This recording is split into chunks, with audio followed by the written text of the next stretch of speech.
Luna and Rebecca were standing together on stage. Luna was trying to comfort Rebecca. "Don't worry, miss. We will get out of this one way or another."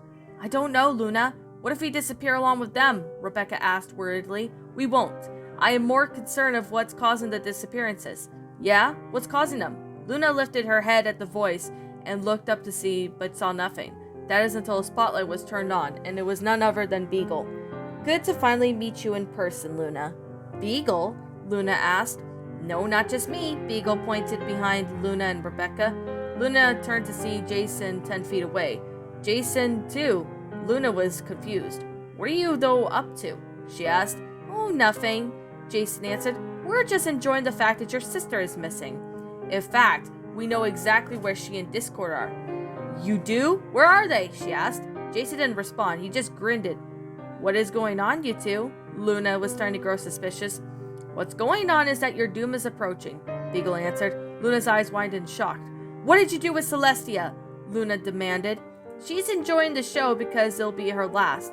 Luna stood up and walked towards Beagle. "Stand down," she said. Beagle began to advance to Luna. "I'm ordering to..." Luna was then interrupted when Beagle grabbed her, and Luna struggled to somehow find herself unable to escape the boy's grasp. Then she lit up her horn and fired a beam at the Beagle's face, resulting in a scar appear around his eye.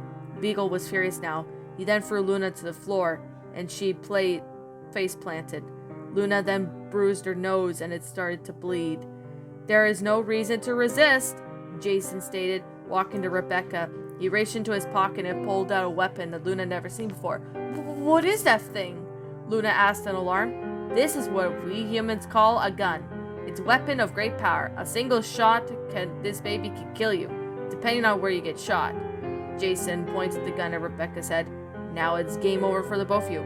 "No!" Luna shouted, but it was too late as Jason killed Rebecca. Luna cringed at some blood all over the place. Jason then turned to Luna and pointed the gun at her. "See you in hell, Nightmare Moon." The moment Jason was about to pull the trigger, Luna teleported away. "What? Where did she go?" "You can't hide forever, coward." Luna teleported to back at behind the stage, panting. "Okay, Rebecca's dead, but you have to find Celestia and the others," she told herself. Luna then began to trot away. She did a few loop-de-loops because she could actually see what was going on. "Where's the goddamn exit?" she whispered. Luna then finally found the slime challenge stage and flew up to the top of the stage, and she continued to walk down the path until she heard a crunch noise. She then looked down to see what she stepped on, and she stepped on some bones of something. She shrieked at the sight and backed away and fell off. Luckily, she landed in the giant ball pit. She then started heading towards the edge of the ball pit, and grabbed it. Then she looked up in surprise. Right above her was Jason raising a small mallet. "Giant hammer," Luna muttered. Jason swung the hammer down, but then, of course, Luna was being killed with the sled giant hammer over and over again. "She did it," Jason said, raised the mallet again. "Good work, Jason," Beagle said. "You took down with a hammer." Down, two more to go," Jason shouted. Barb had made it to their office and then headed towards the cell phone to call the police. To her dismay, the phone was shattered. "Damn it," Barb shouted. "I guess I better go tell the others." Barb then went to the office and headed down the hallway. She was worried, to say the least. "I bet at least these kids are going to deliver more, and maybe there's a way to outsmart them," Barb thought. She then had an idea that the human bunch was responsible for what was going on. Honestly, she never really liked those kids, so she stopped dead in her tracks when she heard the sound of singing, and then she turned to see Jason at the far end of the hallway, barely lit up. "Tra-la-la, tra-la-la-la-la," Jason sang. Barb began to run the opposite direction until she reached the slime stage challenge. Barb then looked around and heard footsteps getting louder. Finally, she spotted the ball pit and jumped in. Jason walked up to the area and looked around. "That's odd. I could have sworn I heard something," Jason said as he began to walk away. Barb checked to see if he was gone, and when she saw the coast was clear, she tried to get out of the ball pit but saw something deep inside. She got very curious and looked away towards the site. After moving a bunch of balls all the way, Barb finally found Luna's body. She was barely able to keep herself from screaming. She suddenly felt herself being lifted up, and she started screaming. Calm down, it's just us, a familiar voice said. Barb looked to see Twilight and Fluttershy. The two sighed in relief. What are you two down here? Twilight asked. I was trying to hide from Jason. That's good, because we just found out those kids are out to get us, Twilight told Barb. Twilight then looked at the ball pit and saw something blue inside. She used her magic to lift a large number of balls. When she did it and gasped at the sight, Luna, no! She whispered. Fluttershy took it too, and they all headed towards Luna's dead body, and they hugged Twilight as she began to cry. They killed Luna! Twilight muttered, tearing up. Dead Twilight's adoptive aunt-in-law was dead, and Twilight held Fluttershy close to her as she cried. We're too late! Barb placed a hand on Twilight's shoulder. We can't help her. We have to find the others. Twilight knew Barb was right, and they had to find Spike. You're right. Luna wouldn't want us here, so let's go. Spike and Smolder had been running for a half an hour, and they ended up into an empty room. I think we lost them, Smolder said. They turned around and they heard what seemed to be a sound of a door opening. Sarah stood in the doorway, looking at the dragons. Smolder then turned to try to open the door when the way they came through. It's locked! Sarah began to walk over to them. Smolder then walked past Spike and put up her fists. Go, I'll take her out. But Spike didn't move. He just began to walk forward past Smolder. We can't trust her, Smolder said. It's Sarah, she's different. Smolder backed away in fear. Spike stopped a few feet away from Sarah. They looked at each other for a moment, then Spike began to do a little dance. Tra-la-la, tra-la-la-la-la. Spike then sang softly. Smolder was super confused at what she was seeing. Sarah began to copy Spike's movements. What are they doing to Sarah's shuffle? Smolder thought as she watched. This is kind of messed up. Spike held up his claw. Please, Sarah. They were all silent for a few seconds. Help us. Sarah stood for a moment before walking towards, and then she slowly took Spike's claw and nodded. Spike then turned to Smolder. It's okay, Smolder. Smolder had some suspicions, but decided to go with them. Sarah began to walk off with Spike and Smolder following them. Twilight, Barb, and Fluttershy and Poppy walked to the break room. Twilight looked around. Hey, help me out here. Twilight turned to see an elderly man trapped in the cage. She noticed that his right hand was missing a few fingers. Thomas! Barb shouted, running to the cage. You know him? Fluttershy asked. Yeah, he was the founder of the show. Barb then turned it back to Thomas. What happened? I told him then not to cancel the show, Thomas stammered. I was nearly retirement and I needed someone to take my place. I chose Ben, and he said that the show was a waste of potential. I took in those kids after a disaster took their families. I warned them that this is all they had left, but they didn't listen. They're doing this because they want the show to continue? Twilight asked. More than that, Thomas answered. They wanted to keep bringing justice upon a couple of ponies and draconiquesses for their sins that they committed. Three people named Trek, Chrysalis, and Cozy Glow. What? But Trek, Chrysalis, and Cozy Glow who committed the crimes, Twilight pointed out. Why are they blaming on Celestia and the others? Because they knew Celestia could have chosen to forgive them and let their deeds wash over like a river over stone. But she decided to keep him trapped in forever instead. Jason says, but of course Celestia was basically murdered by those three words that she swore to her sister. Discord and Naysay would probably die for what they have done, Thomas told them. To Twilight? Maybe we should have given them a second chance, Fluttershy said. Why do you think that? Twilight asked. Because if we did, Luna and Naysay would have probably been alive right now. Twilight thought for a moment and then shrugged. How do we stop the human bunch? She asked Thomas. You can't. Thomas began to chuckle. Twilight knew what they had to at least try. Then she turned around to see a trap door with lights coming out of it. Everyone grab a weapon, Twilight said. Twilight found a wrench and picked it up, and Barb grabbed a screwdriver, and Fluttershy grabbed a crowbar. Let's go, Twilight said. Barb, and Fluttershy went down the trap door. Poppy was about to join them, but then she spotted something on the wall that looked like a metal armor. What's this? I came up with it months ago, Thomas answered. I built this sister for the human bunch.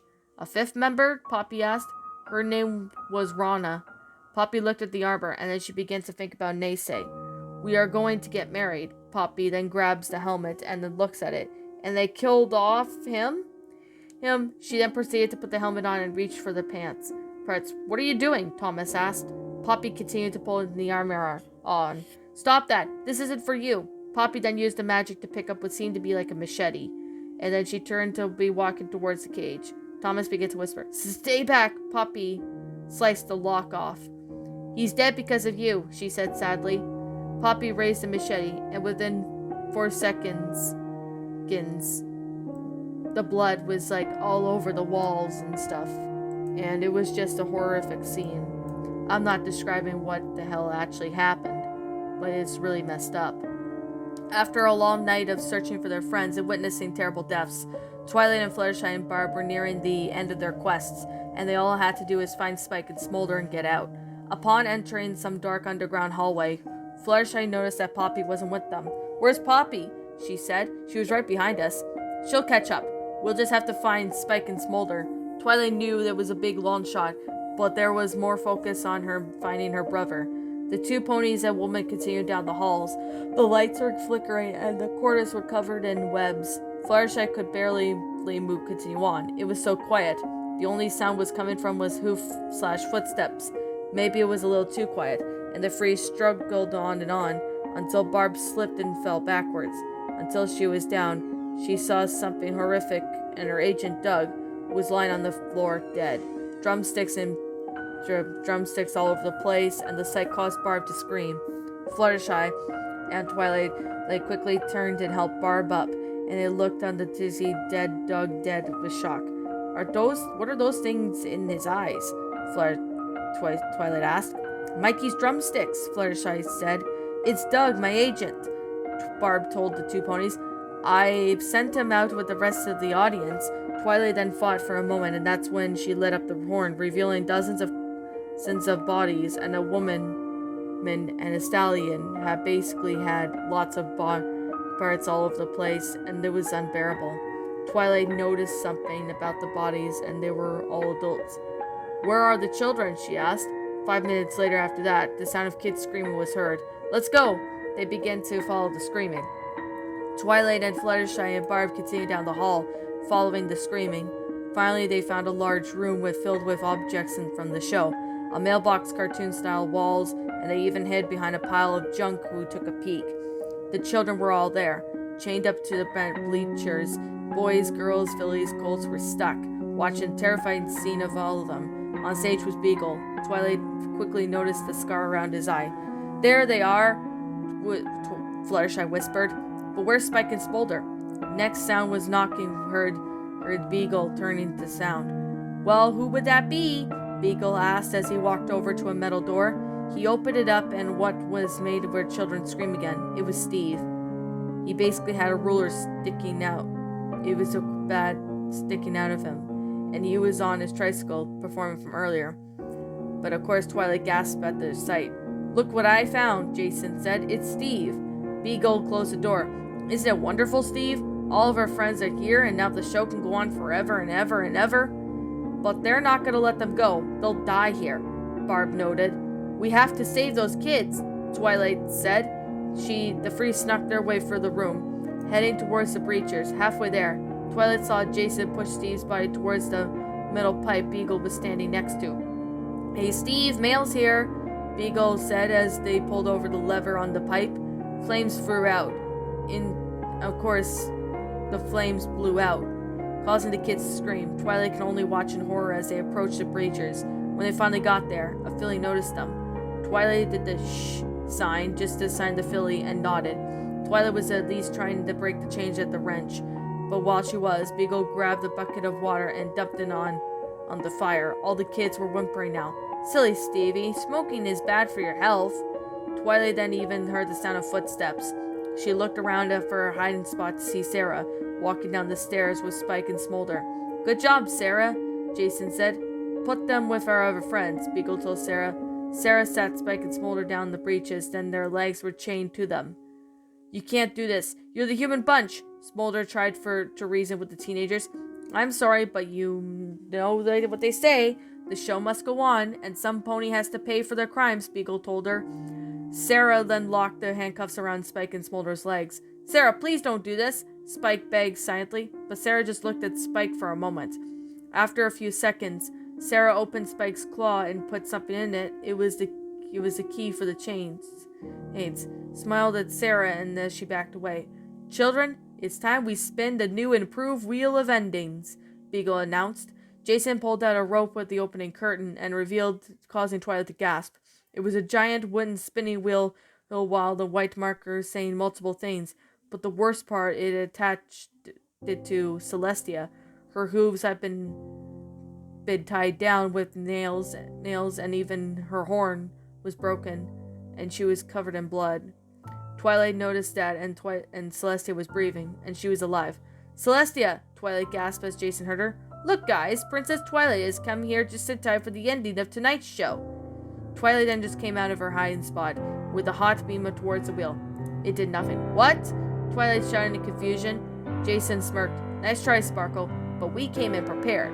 We're surrounded by magic proof that the force field, so you can't get through it. Jason points out. Now let's spin the wheel. Twilight, you have to go.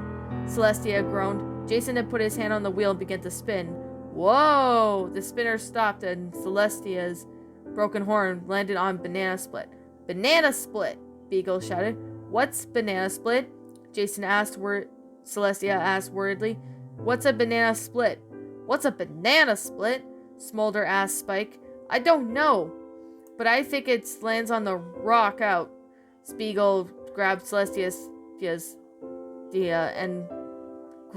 and gruesome scene was happening up. Celestia was screaming. Twilight continued to try to get out for the force field, but no matter how hard she tried, Barb knew it was too late for Celestia. Everyone close your eyes. Close your eyes and don't watch this, Barb told the kids. As all the kids covered their eyes, even Spike and Smolder looked away. Jason and Beagle continued to do something horrible to Celestia. She then continued to scream, and Spike started to unlock the chains. When Celestia was completely dead, Jason then pulled up right from her foreleg and hinding, while Jason pulled on her body. And of course, Celestia was in complete agony. The pain was too much for her. Jason and Beagle eventually did some gruesome sight. And of course, Twilight was horrified. No! Twilight screamed as Celestia's lifeless body fell to the floor. Celestia, no! Twilight's long-loner mentor was gone. She snuffed. Twilight then began to think. Naysay and Luna and Celestia and many of her lives gone. Because of those sick kids, Twilight knew something must be done. And these sick teens had to be stopped, and knew what they had to do to put them at stop. But it was that moment that Twilight began to light up her horn and summoned 5 lined-up megaphones. Jason and Beagle were surprisingly confused. Everyone cover your ears, Twilight warned, and that's when everyone did so. And Twilight licked her lips and took a deep breath. Testing! Jason and Beagle's ears were really hurting at the noise. Suddenly the force field surrounding them shattered. What? Jason asked. Then Twilight then unlocked the chains and the kids began to follow Barb and Fluttershy to the exit. Twilight then picked up her wrench and turned to Jason and Beagle. Looks like you have one more to take. It's too bad. I really did like you, Twilight. Twilight turned to Spike and Smolder. Go now! They began to run away and Twilight turned to see Beagle walking towards her. Come on, you fuzzy. See? Come take on me, she shouted. Beagle then charged at Twilight, who then tripped him with a wrench. While Beagle was down, Twilight began hitting him with the wrench. Jason then came down and tried to grab Twilight. He lifted her up and threw her to the ground. Beagle then got up and advanced on Twilight, and he eventually dragged her. Oh, Jason, Mail's here, Beagle said, as Jason was about to pull the lever, but then Fluttershy flew in, holding a crowbar, and dashed towards Beagle and basically took him out. Twilight got up and looked at Fluttershy. I thought I told you to go. I couldn't just leave you. As Fluttershy finished, Jason charged at the 2 ponies, grabbing Twilight's wing, and Twilight screamed in agony as she felt her wing breaking and fell to the floor. Jason then delivered the punch to Fluttershy's head, knocking her out. Twilight tried to get up and Jason pinned her down. Time to die, Jason shouted. Twilight was losing breath. In a few seconds she would be seen again. Twilight, a familiar voice yelled. He turned to see Spike. He threw something at her. It was a staff that Rarity had gave him and Twilight caught it. Jason quickly noticed this. What? He shouted. Abracadabra! Twilight yelled before ended up killing Jason. So with magic. Jason then screamed before falling to the ground, and then Fluttershy got up and she and Spike went over to Twilight and hugged her. This show isn't really what I expected, Spike said. Twilight then laughed at that. Come on, let's go. Smolder then Barb found Discord. Twilight then nodded and they began to head out. Twilight and Fluttershy and Spike made their way down the hall. As they did so, Barb and Smolder were at the end. We're here, Barb said. The two groups began to run for each other. Just as they could reach there, another familiar face between them. It was Mikey, still missing his arm. He all of a sudden his appearance and caused the two ponies to stop dead in their tracks. Your time's almost up, Mikey said as he raised his arm, but before he could attack anyone, Sarah came out of nowhere and pushed him to the ground while Mikey was being shown. Sarah walked over to him and basically hurt him badly. Mikey then tripped over Sarah and kicked her, and then Barb cringed at this. The teenagers got up and began attacking each other. Of course, Mikey did hit her a few times in her face, but Sarah managed to dodge the last swing. Then she basically stomped on Mikey's foot, stunning him. Sarah raised her fists in the air and then hammered them down, knocking them to the ground. And when Mikey tried to get up, Sarah grabbed the cast where his arm would be and basically researched into something, and Sarah began to finish off Mikey. Sarah! Spike shouted as Mikey had laughed and pulled Sarah down. Sarah had been taken down. Before anything else could happen, Sarah used what seems to be last of her strength to put her arms around Mikey's neck, and then took Mikey out. Spike! Sarah! Spike said as he ran to her side. Spike, no! Twilight shouted. Spike kneeled down, Sarah giving her an apologetic look. Sarah, Spike said sadly. He knew that he couldn't save her. You'll always be my favorite. Sarah then lay down motionless, and Twilight put a leg around Spike to comfort him. Whoa, she just saved her life for us, Smolder said. Fluttershy then flew over to Sarah and put her hoof on her hand. Rest in peace, Sarah. We'll never forget what you did for us. With the human bunch defeated and the children all saved, Twilight and the gang had finally made it outside the studio. Soon ambulances and cops arrived, and some kids were ended up heading up to the hospital or to be picked up by a different relative. I'm so glad you're okay, Twilight said as she hugged Discord. I was worried I wouldn't be able to save you. What? Do you think the Lord Chaos can't stand up to a few teenagers? Discord asked. I have to say what was more than what Cozy Glow did. Fluttershy nodded in agreement. You know, this trip wasn't as weird as I thought it would be, Smolder told Spike. This show was weird, but awesome. Yeah, but we sure are, Smolder agreed with Spike. Smolder then turned to Barb. So, what are you gonna do now? I really don't know. This was the job all I had. Twilight then came over upon hearing that. You can always come back with us to Equestria, though you did have to get used to walking on all fours. You mean it? Barb asked. Sure, what are friends for? Twilight then began to trot towards the portal. Twilight! She turned to see Flash limping over to her. He looked very bruised. Twilight, I was hit by a car and it was awful, but it made me realize that there was more than no other mare I'd rather be with, Flash said, panting as he put his hooves on Twilight's shoulders. I love you, Twilight. Twilight then stood staring at Flash, and then she raised a hoof and punched Flash in the face, knocking him out. I want a divorce, Twilight said as she turned to the portal. Spike, Barb, Discord, and Fluttershy followed her. Smolder picked up Flash and carried him towards the portal. She knew that it would be wrong to leave him there. Jason and Beagle was just on the floor, and they were all dead. And of course, Twilight and everyone else had defeated them. A green gas made its way, but of course, with that being said, Jason and everyone else were all dead. I don't even know what could be the possibility. But with that being said, the human bunch is finally over. And that, my little pretties, was My Little Pony Escape from Earth, a My Little Pony fanfiction written by Tidal Wave 2. Tidal Wave 2, I want to thank you so much for writing this story. I do appreciate you writing this story because this is also really amazing and well made. So I do want to say I really do appreciate this drawing. Okay. Since this story was really long, I'm going to keep the review as short as I possibly can. Now, before I get to what this story, I'm going to say right now that this video was really long, so I'm going to do my best and keep the review as short as I can. For one thing, I could definitely say was the grammar was really good, along with the sentence structuring, the storyline, and everything about it was just described really well. And it was also really amazing of how the detailing of this story just went out, perfectly well.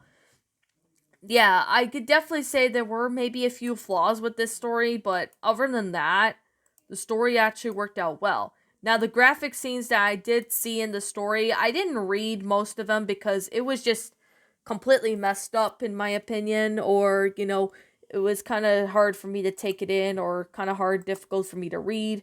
But there was other reasons why I didn't mention some of the stuff is because of, well, you probably might get the real reasons, but okay.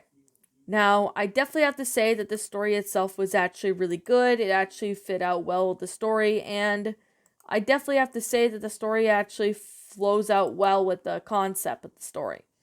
Now, do I have anything negative to say about the story? Well, the one thing I could definitely say that I didn't really particularly care for was well, it was good, don't get me wrong, but there are a few grammatical errors in the story, just a few of them, along with a few punctuation errors. So that was kind of actually one of the reasons why I didn't really, wasn't really that fan of the story when it came to, that is because there were, I think, a few, run-on sentences, and I believe there were a few punctuation errors. So that was actually one of the reasons why this story was a bit hard to read. But other than that, this story actually fits out well with the story, and it actually makes it really good and well made. And I definitely have to say that Tidal Wave, you did a pretty good job with the story. Now, yet again, I'm saying that I did spot a few grammatical errors, but Google Docs I know could fix this kind of stuff, but that's just me of helping, you get better with the story. So I definitely have to say the story was actually really well made, really well detailed, and I love how the description of everything going on. Now, I didn't read all of them because they were just too graphic or they were just really, really messed up in the same time. I could definitely say this story actually did flow very well. I actually really found this story to be, the concept, everything about it to be rather amazing. And the characters, were amazing of how they acted out. It was actually pretty good. To be completely honest, I actually found this story to be rather good. And I was really, really, nearly shocked to see, everyone, almost everyone dying. Now I can't really tell if this is supposed to be a shock story or not, but at least this is not as bad. At least this is not like Sweet Apple Massacre or anything like that, because but quite frankly, those ones are not really that good, just to be completely honest. But other than that, this story actually fit out well with the story, even though there were a few grammatical errors and punctuation errors, but the story was actually pretty well made. So, I know this is not really a long review, so I am going to say this right now. This is simply my own personal opinion on this story, and if you disagree with me, that's fine too. We're all entitled to our own opinions regards to these creepypastas, and this is simply my own personal thoughts. My final rating of this story would have to be I'm going to give this one a 9 out of 10. Give it a 9 out of 10 because it's I'm not sure if this is supposed to be kind of like a shock story or something, but at least it's not like Sweet Apple Massacre or anything like that. At least it's not anything like that. So that's actually a reason why I'm giving it, a 9 out of 10. But other than that, this story actually fits out well with the whole concept and everything about this story. So I definitely have to say, to the author, you did a pretty good job with this story, and I'm definitely have to say, I absolutely loved it. And I am going to get to, I think, the Thomas crossover with My Little Pony story. I think I am going to be getting to that soon. I'm not exactly sure when. But yeah, I really hope you send me more of your stories. And yeah, I really hope you send me more of your stories. I would really like to read more of them. So anyways, with that being said, what did you guys think of this story? I know it's not a creepypasta. I'm saying it's a fan fiction or something. What did you guys think of this story? Did you all enjoy it? Did you not? Also, what we have done personally to help make this story a lot better? Leave me know what your thoughts are down in the comments section down below. I'm the Queen of Lions. Thank you so much for watching today's episode. And if you happen to be brand new here on this channel, be sure to like, comment, subscribe because I make brand new videos every single day. Don't forget to ring the notification bell to when I upload so then you guys will not miss an upload. And as always, please roll the outro because I'm out of here. And I'll be catching you all in the next video. So peace out. And I'll be seeing you all next time. And as always, please roll the outro because I'm out.